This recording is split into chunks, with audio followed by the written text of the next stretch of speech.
À Hong Kong, la tension monte encore d'un cran. Ah oui, et pour cause, regardez ces images qui nous sont parvenues cette nuit de l'armée chinoise en train de se poster à seulement 25 km de Hong Kong, une région semi-autonome depuis 1997. Pékin dénonce ce matin des actes quasi terroristes. Après, ce sont les mots de Pékin après un deuxième jour d'occupation de l'aéroport hongkongais. Hélène Bonnet et Pierre Vesque pour faire le point. Ils ne sont plus qu'une poignée d'irréductibles à occuper l'aéroport ce matin.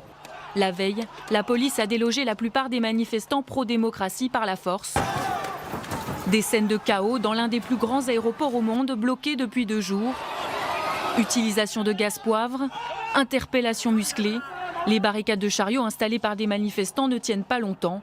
L'un des représentants de la police locale légitime l'intervention.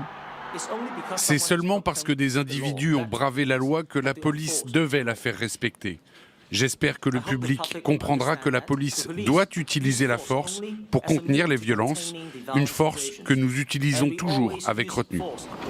Même si l'aéroport a repris une activité normale, la ville reste sous tension.